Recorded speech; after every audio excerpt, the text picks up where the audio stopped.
सह्याद्री पर्वत म्हणजे मित्रांनो भगवंतानी दिलेली आपल्याला एक निसर्गाची आणि ऑक्सिजनची खाणच आहे। आणि त्यामध्येच मित्रांनो आपला हा राधानगरी तालुका म्हटलं तर पर्यटनाची पंढरी। कारण एका राधानगरी तालुक्यामध्ये 4 मोठी डॅम येतात। त्यामध्ये सगळ्यात मोठं धरण आहे ते कहामोडी धरण, त्यानंतर राधानगरी धरण येतं म्हणजेच लक्ष्मी तलाव, तुळशी डॅम येतं तुळशी धरण, आणि मित्रांनो मानबेट आणि बोरबेट दुर्गमांजरच्या पलीकडच्या भागामध्ये अजून एक धरण होत आहे। तर अशा हे जवळजवळ 4 धरण एका मध्ये येतात।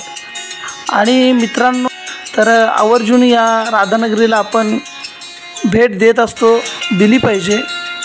आणि खूप निसर्ग सुंदर निसर्ग संपन्न असं ही राधानगरी।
महाराष्ट्र राज्याचा राष्ट्रीय प्राणी शेकरू हा आहे। आणि शेकरू हा खारुताईमधील सर्वात मोठा प्रकार आहे। याचा रंग पण एकदम छान असा असतो। भारतीय विशाल गिलहरी असं पण आपण त्याला म्हणतो। आणि हा कमीत कमी एका झाडावरून दुसऱ्या झाडावर 6 मीटरपर्यंत लांब उडी मारू शकतो। आणि आपल्या राधानगरीच्या जंगलामध्ये हा भरपूर प्रमाणात पाहायला मिळतो आपल्याला। आणि याला आवडतात ती म्हणजे जास्त करून फळे। असा हा शेकरू खूप छान असं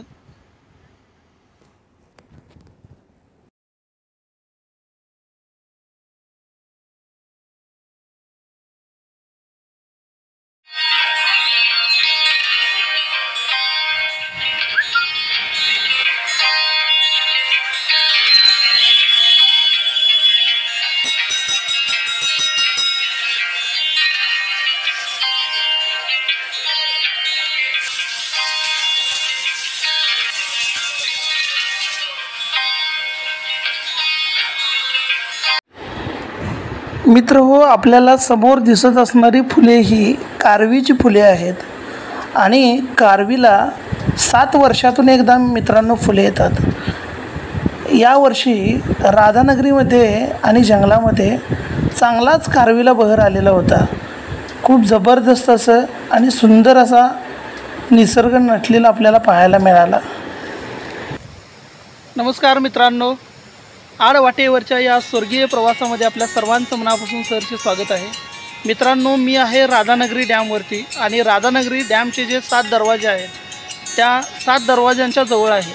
अख्ख्या महाराष्ट्राचं लक्ष लागून राहिलेलं असतं ज्या धरणाकडे, ते धरण म्हणजे राधानगरी धरण आणि राधानगरीच्या धरणावरती हे 7 गेट आहेत आणि खूप सुंदर असा नजारा मित्रांनो, डॅमचं पाणी इकडे तुम्ही पाहू शकताय। सूर्यनारायणचं दर्शन आहे। खूप छान असं संध्याकाळचा हा नजारा आहे, निसर्गरम्य असं ठिकाण।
राधानगरी भागामध्ये पारंपरिक पद्धतीने होणारी भात शेती।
मित्र हो, पर्यटनाची पंढरी आमची राधानगरी या सिरीजमधील हा माझा 4था एपिसोड आहे। हा एपिसोड मित्रांनो तुम्हाला कसा वाटला आवर्जून नक्की कमेंट करून सांगा। तसेच आपल्या या व्हिडिओला लाईक करा, शेअर करा आणि आपल्या चॅनेलला सबस्क्राईब करा आणि सगळ्यांच्यापर्यंत आपला हा व्हिडिओ पोचवावा एवढीच माझी नम्र विनंती। लवकरच भेटू अशाच एका आडवाटेवरील प्रवासामध्ये। तोपर्यंत धन्यवाद मित्रांनो, थँक्यू।